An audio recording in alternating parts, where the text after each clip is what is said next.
Throughout my life, I've always thought about how can you help others? So I asked, how could we help? Joel Strauss gave me a call. He had said they needed a testing site.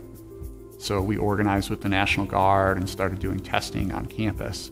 We leaned all the way in. Joel had contacted us and said, well, what would you think of a drive-in clinic?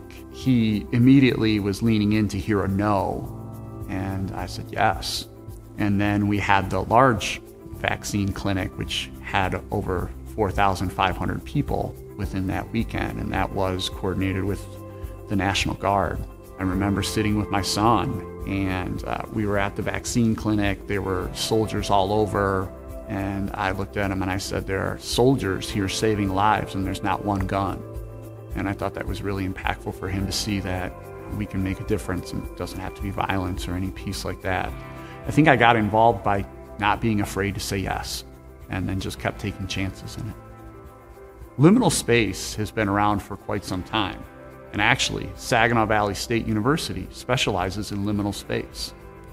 If you were to think of a student immersing themselves in a liminal experience, a captured time, where they are no longer a high school student, but they are not fully a college graduate and an adult on their own.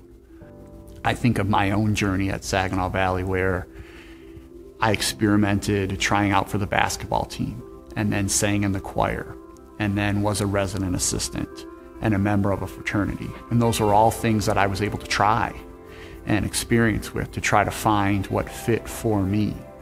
When I work with our clients in that liminal space, there needs to be some safety in experimenting with what could be, and then try to remove what fear of what may fail.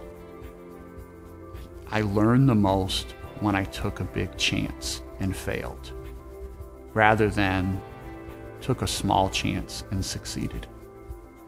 Saginaw Valley allowed me space to do that. I love the liminal space of being able to take a big chance and learn. And I hope that others still get that opportunity on campus, and they have the space to reflect and then grow.